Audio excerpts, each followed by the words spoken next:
be very careful not to compromise your Islam.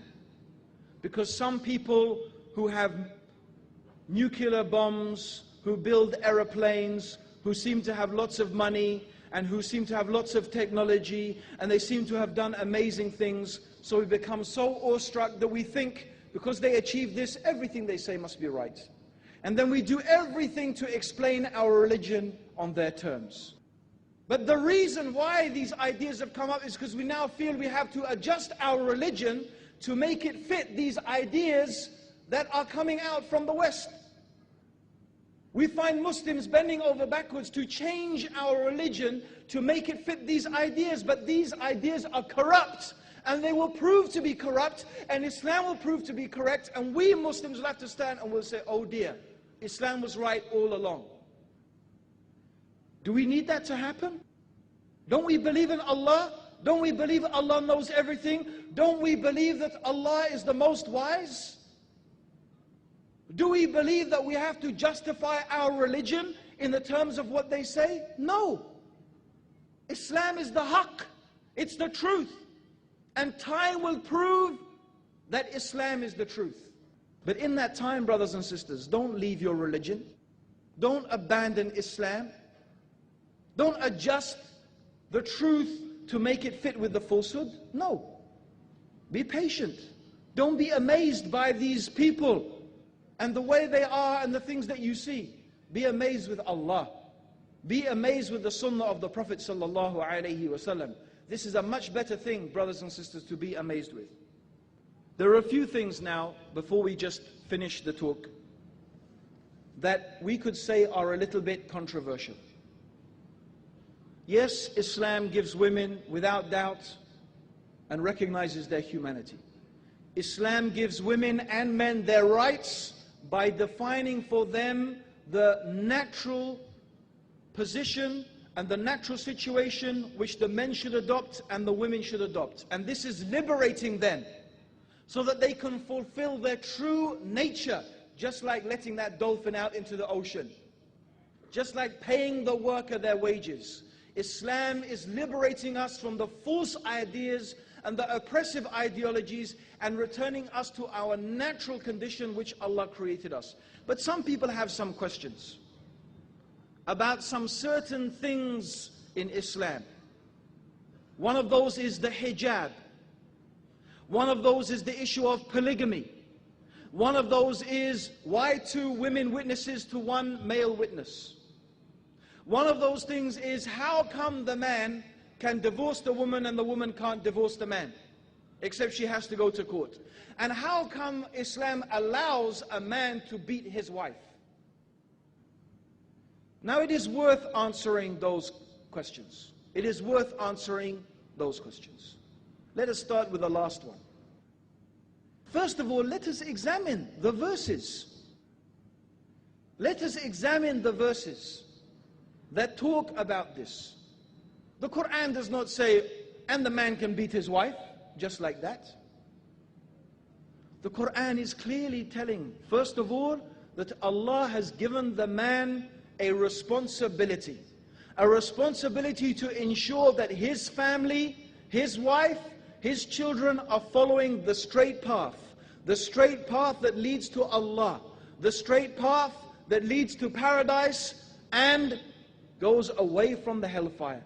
This is the responsibility the man has been given. Now all of us recognize, for example, any government has the responsibility to care for its citizens. Is that true or not? Yes? And does not every government have the responsibility to prevent criminal action? Yes or no? Isn't it the responsibility of government to arrest the thieves and the murderers and the rapists and to do something with them to prevent that happening and to prevent that evil spreading in society? Is that not the duty of government? Yes or no? And don't we all recognize that governments are allowed to use some type of force in order to arrest such people and to prevent them from their harm? Yes or no? Is there one place on the face of this earth, except maybe some little island somewhere there's only 10 people, and they're all related maybe, where you don't have a police force who has to arrest people, who prevents riots, who prevents evil. Is this true or not? You have every country, every place in the world, this exists. Yes or no? Yes. So we recognize that those in authority have the right to use force if they have to prevent some evil taking place. What is the problem, therefore? That Islam has given the head of the household some allowance to use a type of force in order to prevent his family from falling into evil. And that force has conditions on it, and it has prerequisites to it. The first thing the Quran mentions, if you perceive some evil, or if you see some evil, this means some evil, some Islamic evil, something that is haram, something that is disobedience to Allah subhanahu wa ta'ala. And Allah also mentions in these same ayat that the believing women, they are obedient to their husbands and they guard in their husband's absence their chastity. So if someone sees that his wife is going astray or his family is going astray, then Allah has given a system of correction to prevent this crime that will lead to something much worse than prison, lead to the hellfire. First, Allah said to the man to admonish the wife. First you tell her, like you would tell anyone, giving them dawah, with maw'idah, with a nice exhortation. وَجَدِلْهُمْ بِالَّتِي هِيَ أَحْسَنُ, and explain to them in the nicest way. بِالْحِكْمَةِ, with wisdom. Oh my wife, don't you see that Allah said this? And don't you see that the Prophet ﷺ said that? And aren't you afraid of Allah's punishment? And don't you want Allah's reward? And this is the wisdom and the benefit and the reasons behind this, that you should do this and this and this. So this is the first stage of advising his wife, of exhorting her, of teaching her, of reminding her. If this does not work, then he can take another step. And another step is that he turns his back on her in the bedroom. He turns his back on her because it is something the wife loves from the husband, that he is affectionate towards her even in the physical sense. It's something that the woman loves from her husband. Actually, if the husband is already like a cold fish to his wife, and only, hardly ever hugs her or kisses her, and, they don't even hardly look at each other except, once a month or something like that, then I don't suppose that him turning his back on her is going to have much effect, But this is not how the relationship between the husband and the wife should be in Islam. We are garments one for the other. The Prophet ﷺ used to play with his wives. He used to joke with them. They used to race with each other. They used to take showers. Used to take ghusl together, and him and Aisha would fight to take the water from the bucket. This is Islam. This is how the affection should be between the husband and the wife. The best of you are those who are best to their wives. So if your relationship is like that, then you turn your back on your wife is going to feel sad, and inshallah, she's going to relent to that. Even if this after some time does not work, then the husband is allowed to prevent her from evil, to apply some type of physical force. This is a type of very light beating. In fact, as some scholars mentioned, it is just to hit with the miswak. But Allahu alam, what we know from the Prophet ﷺ is this type of beating is not allowed to leave any type of mark. It is not allowed to break the skin. It is not allowed to break a bone or even leave a mark on the skin. A beating that is that severe is forbidden, and this is a type of assault. And it's haram and a crime in Islam to treat your wife like that. But a type of physical reprimand in order to bring her to goodness is allowed. This is not an excuse for a man to beat his wife. It's not allowed. Just for any reason, because you're angry, you're upset, because, the dinner's not ready. What is this? This is not the way. This is not Islam at all.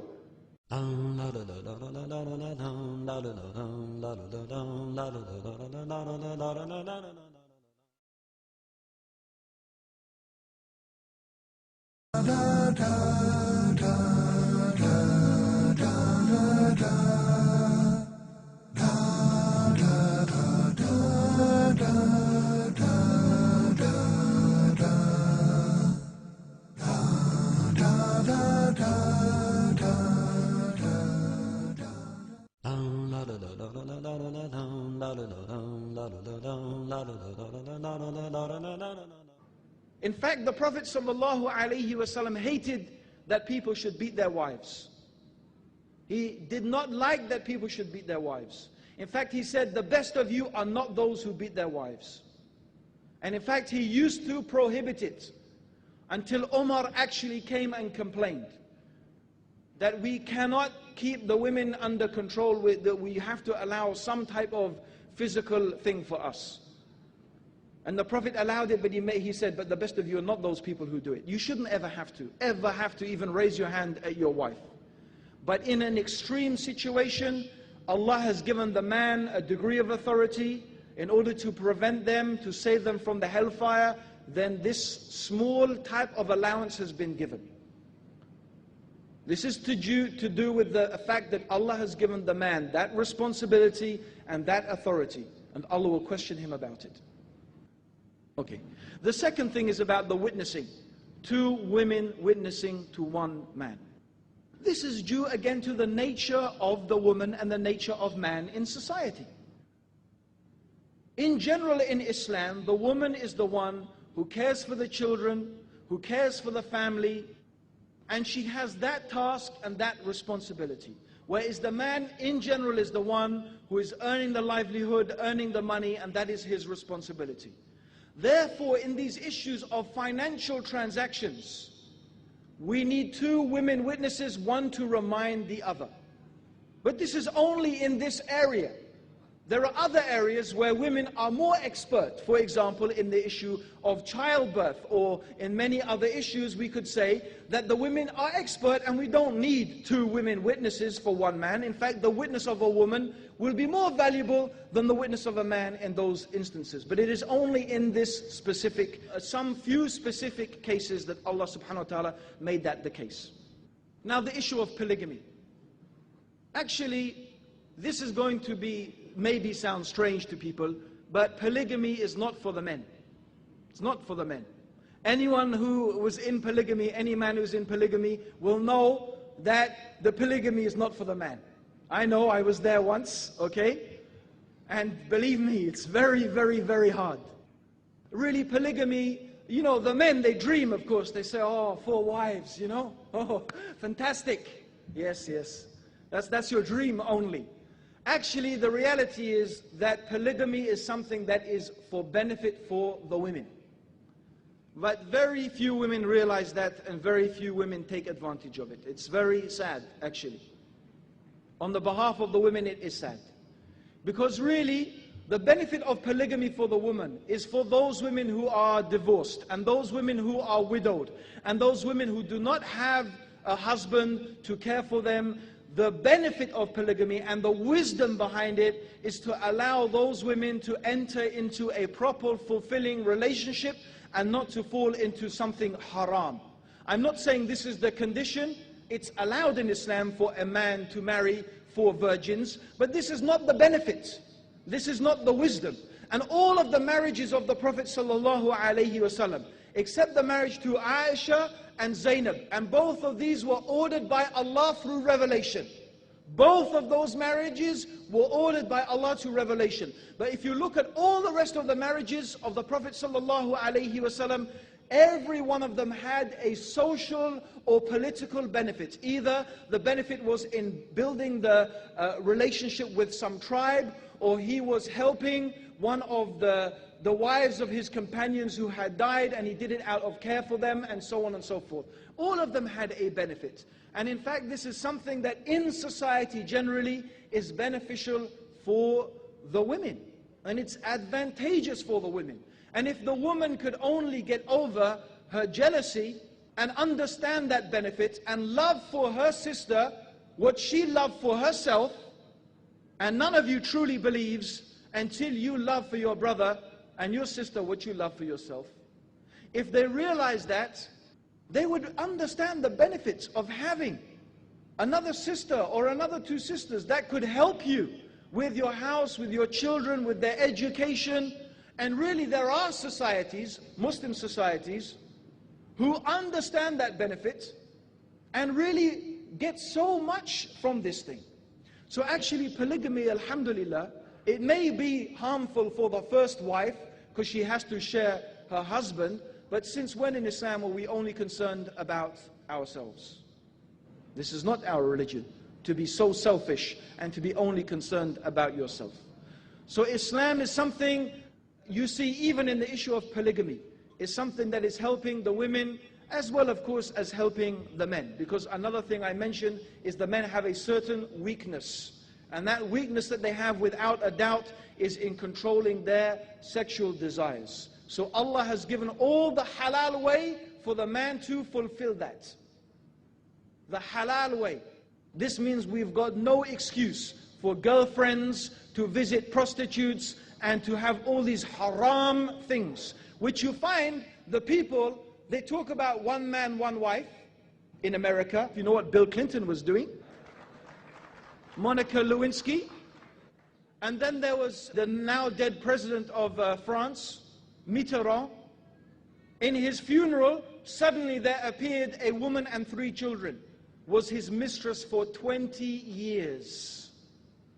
20 years this man had a mistress and 3 children by them. This is the hypocrisy. And you find many of the men in the West, yes, they have one wife, but they also visit prostitutes and things like this. It's very common. This is the hypocrisy.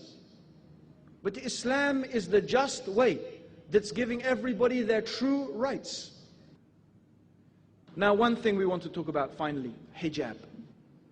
Actually, hijab is one of the very many beautiful things from Islam. And it is not something to oppress the woman. But I have to say something very important, brothers and sisters. And this goes back to the whole idea of freedom and subjugation. Every society recognizes that the human being, each individual human being, you, me, individually, all of us, men, women, children, old people, young people, we have certain rights as individuals. Yes? But we also live together in families, in villages, in towns, in cities, in countries. We go to schools, we work in companies and organizations. Human beings are social beings. We are not just individuals. We also work together and live together in communities. And we all recognize that for the sake of the community, some of the freedoms of the individual have to be limited. For the sake of the public good, we are not free. It's really ironic right now that what is going on in America since September the 11th, George Bush is saying, in order for you to be free, I have to make you less free. So in order to preserve our freedoms, I have to make more laws that are going to make you less free. So to be more free, you have to be less free. Does that make any sense? No. It's double speak. Double speak. But what he's really saying is in order for us to keep on living our way of life, we have to make some laws in order to take away some things from our way of life. But this is just what every human being has been experiencing the whole time. I'm not free to go and sleep with whoever I like, or murder whoever I like, or take the property of whatever I like. Am I free to do that? No. Am I free to insult anybody in any way? No. I am not free to do that, because if I do that, the harm will come to society. So we all recognize that in order for the public good, we have to limit the freedom of the individual. And this is one of the benefits of the hijab. The hijab is not to oppress the woman.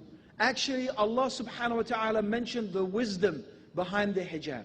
Not everything Allah mentioned the wisdom behind why we should do it, but Allah mentioned the wisdom behind the hijab. And Allah said to the believing women to put this garment over themselves, the khimar over themselves, to dress in this way. And Allah gave two reasons for that. The first reason is that so the people may know and recognize them to be believing Muslim women. And the second reason is that they may go unmolested. So the first reason is, it is a type of uniform. It is a type of means of recognition. Because the way you dress makes a statement about yourself. It's a fact. And you know what is a fact in courts all over the world, in America, in Britain, even I read about here in India.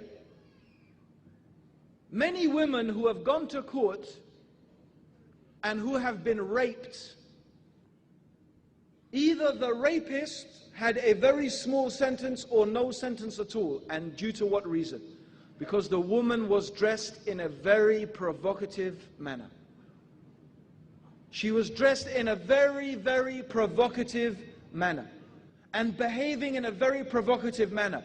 And this is something actually that happens to the man. When the man sees a woman dressed in a certain way, behaving in a certain way, something happens to him. So if you dress in a certain way, in a very alluring way, then you're going to get a certain reaction from the man.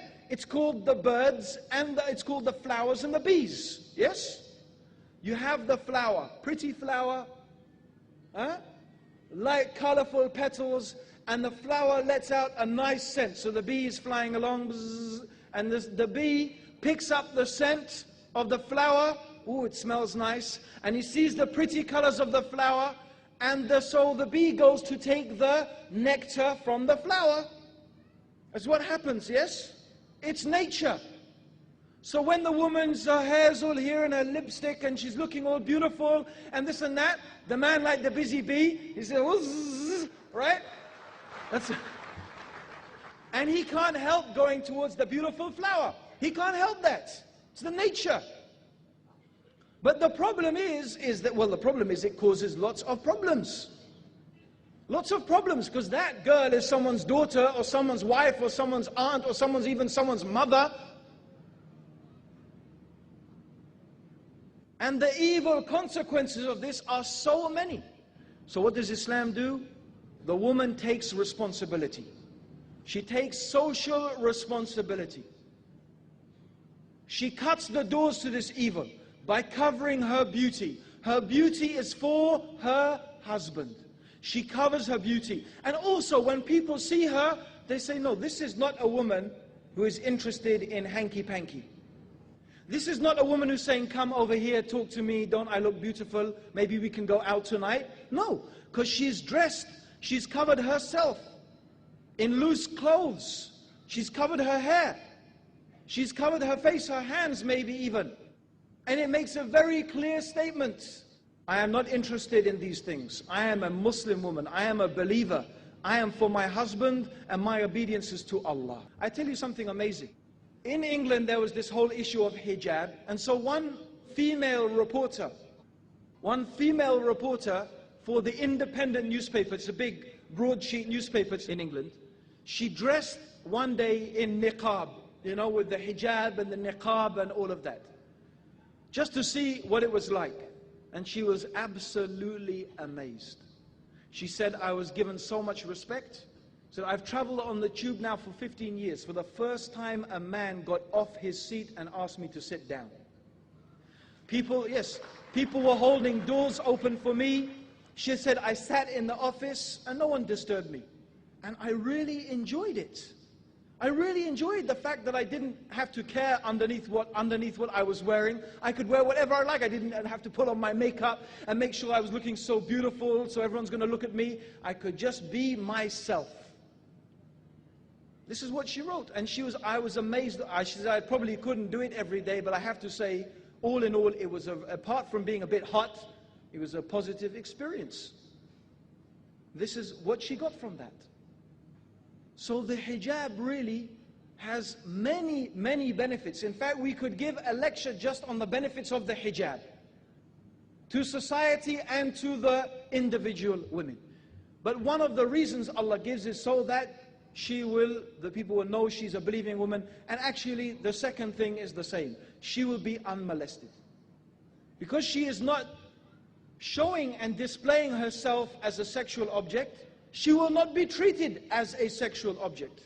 When the Muslim woman covers the parts of her that are attractive, then she forces the man to treat her as much as he is able, because even the truth is, whenever a man sees a woman, even in hijab, the woman does something to the man. But as much as she is able, she is covering those things. And she is forcing the man to treat her not as an object of sex, but as a human being. You see, brothers and sisters, when you see these women all dressed beautifully with everything and their hair everywhere and everything, and she says, but I don't know why the man, he doesn't respect me for my mind. Because sister, lady, we're too busy looking at everything else to think about your mind. That's why we can't think about your mind. But when you cover up, the woman forces us to treat her as a human being and to see what she has to say, not what she has to look like. Subhanallah. So does this liberate the woman? Yes. This is true liberation. This is making the woman really what she is. A human being, a mother, a good wife, an honest, chaste person, not just some object for the gratification of the male sex. No. Islam gives women their true humanity. Islam gives women their true nature. And as we found yesterday and we find again today, that Islam truly is the way of life to bring true peace and true happiness to the individual and to the society. Allahumma salli ala Muhammadin wa ala alihi wa sahbihi wa sallam. Jazakallah khair, brother. Alhamdulillah. Now we go to the question and answer session. We have mics placed here on my right and left and one in the women's section. If there are any non-Muslims who are interested in asking questions, they need not have to limit to the topic. They can ask from anywhere, any doubts can be cleared. And we have a first question which was placed by a brother, by Narayanan. What is the position of women as per the Quran? Are they given equal right compared to men? Will you recommend equal right in the modern world? The question, we were asked him to come here, so now I request Brother Green to give an answer to this. My whole lecture was answering this question, in fact. But anyway, as I made it clear, maybe I didn't make it clear enough. In general, Islam gives men and women equal rights. Equal rights.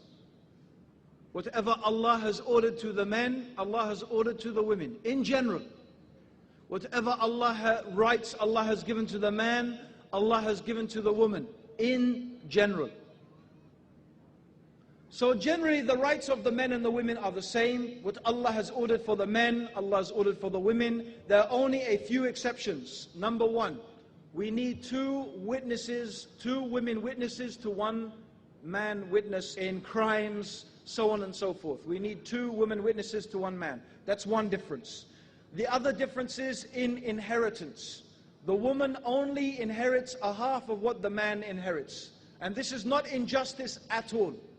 Absolutely not. And it's not inequality at all. In fact, it is amazingly generous to the woman. Because Allah did not oblige the woman who inherits to spend any of that money on her family, on caring for her family. That is the obligation of the male members of her household.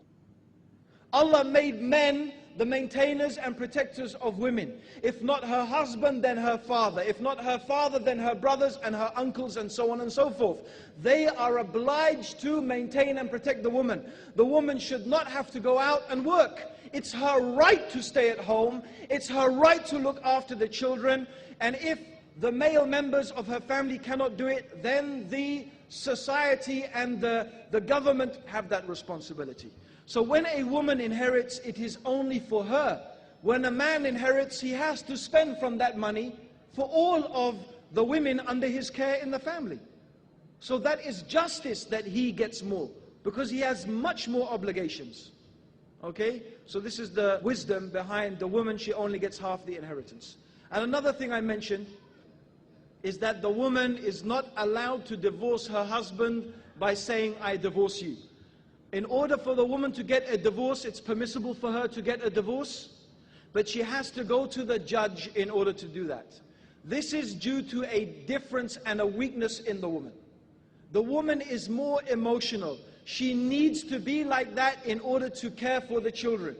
But the downside of this emotional makeup is that she can react sometimes in emotional manner, and that she will not always behave very rationally, especially at certain times of the month. So therefore, we find that Allah did not allow the woman just to divorce her husband with a statement. Because I truly believe that if that was the case, most marriages would not last more than a month. Really. And I don't say that as a joke, I say that from my own personal experience. Okay? This is not, again, oppression. This is to preserve the family. Now, apart from those things, maybe I forgot something, but apart from those things and the dress of the men and the women is different. By the way, I often get asked back in England, when the schools come to visit in the mosque, and I'm trying to explain about the Muslim woman's dress, I give this example. I say, listen, you have the same idea in your society, exactly the same. Believe me.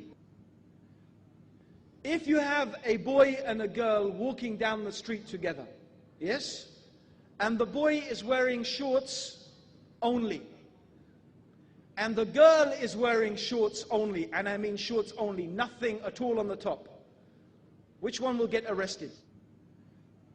They said the girl will get arrested. She will be arrested. I say, why? Well, because she's exposing herself.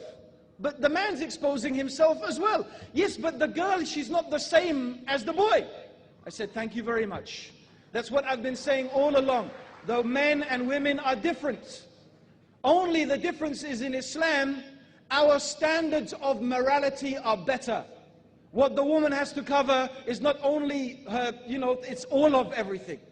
This is our morality is more strong. But the reason the woman wears hijab and the man doesn't is because men and women are not the same. They're different. The woman is beautiful and she's an adornment and she is something beautifying. In general, the man does not have that same type of thing about him.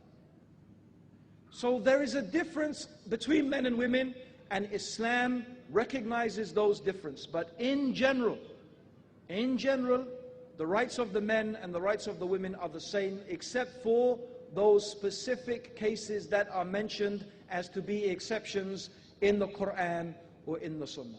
So I hope that answers the gentleman's question.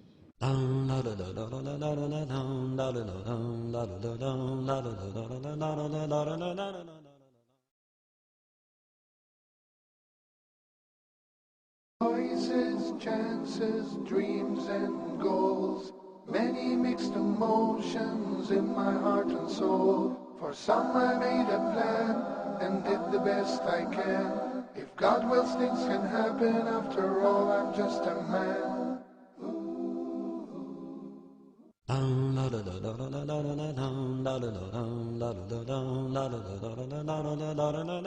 We have another non-Muslim brother here who would like to ask a question. We'll come to you after that. Vitamin student, engineering. I'd like to ask a question. Saudi Arabia, women are not allowed to drive cars. So basically, what are they allowed to work? I mean, what kind of work are they allowed to do? Each country has different cultures and different needs. Have to take into account the different cultural sensitivities of their people. The purpose of the scholars and the statements they make and the laws that they implement in the society has the objective of promoting good and prohibiting evil. If I know my people, for example, I try to think, I can't think of another example. But if I know that my people, for example, if they do a certain thing, or they meet in a certain way, then that is going to lead to violence, or that is going to lead to some type of big evil, like fornication or something like that, yes? Then my duty is to prohibit that thing from taking place, yes? Maybe in England, they say the English are very cold. I don't think that's true, actually, but anyway, they say the English are very cold. And maybe the people in England do not have this problem, or because we in England have now 100 years, we've had 100 years of women and men participating a bit more equally in society, yes? So the issue of women driving is not a problem in England, or in Malaysia, or maybe in Indonesia, or in some African countries where it's very normal. But in Saudi Arabia, due to their culture, that's their culture, not the religion, but the culture is something different. Women driving would cause many, many problems in society. So the scholars said, in Saudi Arabia, the women should not be allowed to drive because it would lead to many, many problems. Maybe in 20 years' time or 30 years' time, it will change. And we will see. But right now, the scholars have the right. And if you ask the scholars in Saudi Arabia, they will say this law is only for Saudi Arabia. It's not for England.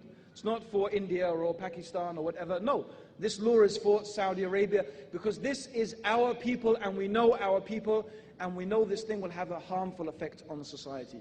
That's the reason that law. So it's not really from the Quran and it's not really from the teachings of Prophet Muhammad. It's not from Islam as such, but it is something generally that they do in order to prevent evil, which is allowed to do that in Islam. Yeah? Yeah. Mr. Narayana?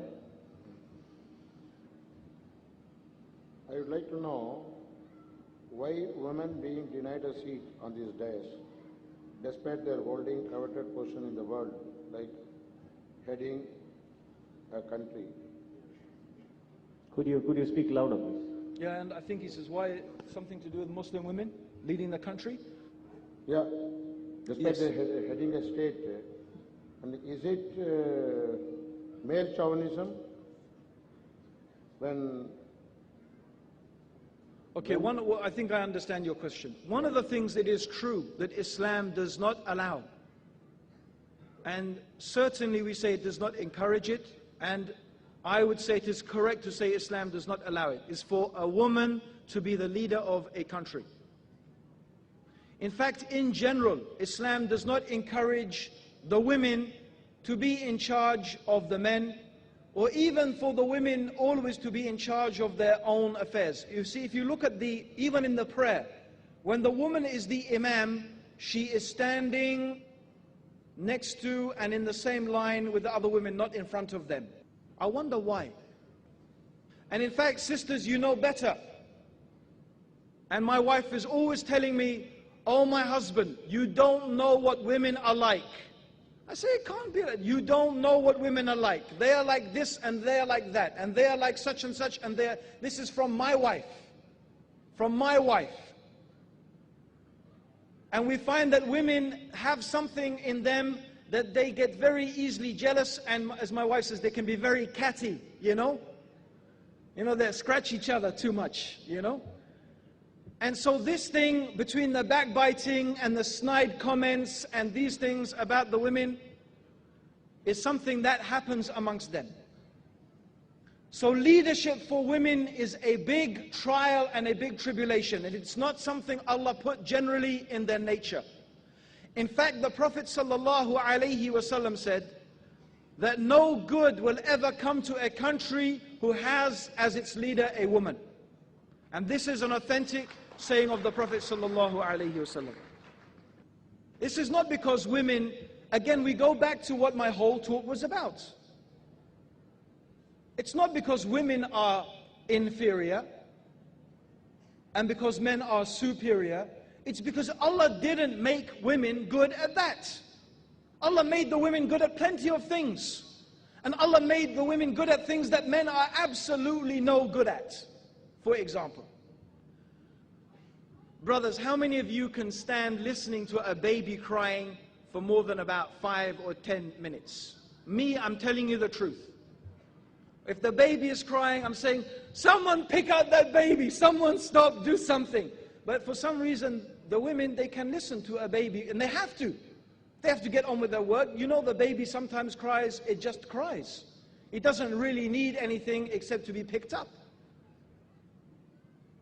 But the woman has something in herself that allows her to have patience with that, which the man does not have. This is a quality Allah put in the women. So it is actually an oppression on the woman to push her to be the leader of the company, the leader of the society, to be the judge, to be this. This is the Western society is oppressing the woman. And you find, what do you find? That these women go out, they cut their hair short, they wear dark clothes, they put everything, and to do what? To look like a man. They have to make themselves masculine in order to be accepted in society. Why? Because it's the nature. This is not oppression, it's the opposite. It is liberation. Like I already said in the beginning of my talk, you keep the dolphin in that small little pond. You may enjoy watching it jump, but you know, when you think about it, that is very sad, and that's a horrible thing to do to the dolphin. You may enjoy pictures of naked women and watching them dancing and all the rest of it, but you know, when you think about it, that's very sad and very sick way to treat a woman. It's a very horrible image to give of the woman. What do we think of women? Oh, woman, she is a dancer and she's a sex object and that's what she's good for. Is this the respect for women? No. So as I re-emphasize again, Islam is liberating the woman truly by returning her to her nature, and the man by returning him to his nature. It's not oppression. It's recognizing the differences between men and women. We'll go to the sisters and get back to you. Sisters, please. Assalamu alaikum wa rahmatullahi wa barakatuhu. MashaAllah, Allah has given me a very good husband, 3 good children, 2 daughters and 1 son. My son asked me, Ma, what does it really mean to say that paradise lies at the feet of your mother? Is that the question? Yes, I have to give him an explanation. I was Yeah, it's a very good question. Okay, I just wondered if you'd finished. Okay, that's yes. What does it really mean? That's a lovely question. And it's lovely because I think he wants to go to paradise, alhamdulillah. And he realizes that, yes. And in fact, the Prophet ﷺ said, may his face be rubbed in the dust. This is the way the Arabs, meaning may he be humiliated. May his face be rubbed in the dust, may his face be rubbed in the dust, may his face be rubbed in the dust. Who is this, O Messenger of Allah? And the Prophet ﷺ said, a man whose parents reach old age and he does not enter paradise by serving them. So one of them or both of them. So paradise lying at the feet of your mother means being kind to your mother, obeying your mother and not disobeying her. When she asks you for something, you do it for her. When she tells you to do something, you do it. When she needs your help, you help her. You are kind to her and you speak gently to her and you do not speak harshly to her. Indeed, you should not even say uff or huh. You should never speak to your parents like that. This is the respect that you should give them. So this is what it means really in reality to that paradise lies at the feet of your mother, means serving her and being kind to her and being good to her. And at the very highest level of being kind and being good means to advise her about her Islam. If you see her doing something wrong, to encourage her to do the right thing. And at the highest level of, and in equal with that, also does not mean that when she tells you to do something that is haram, you go and do it. No. How is that helping your mother or serving your mother? That is only helping her to go to hell. Some people have this wrong idea. They say, oh, Allah said obey my parents, that's why I'm working in a bank. That's why I'm marrying this bad woman who doesn't even pray. No. And there are some things I have to say also, that the mother does not have a right. It's not her right to say to her son, marry this woman that he does not want to marry. She doesn't have that right. Because you know your mother will die. Your mother does not have to live with that woman. Your mother does not have to, in the nighttime, go in that room alone with the woman. That's not your mother doing that, that's you. So this is not the right of the mother. Although the son should respect his mother and listen to her advice. It's very important actually, although this is not my topic, and I think Abu Aliya, he already covered this. I didn't listen to all of his talks, so maybe he covered it already, and you should listen to his talk on that.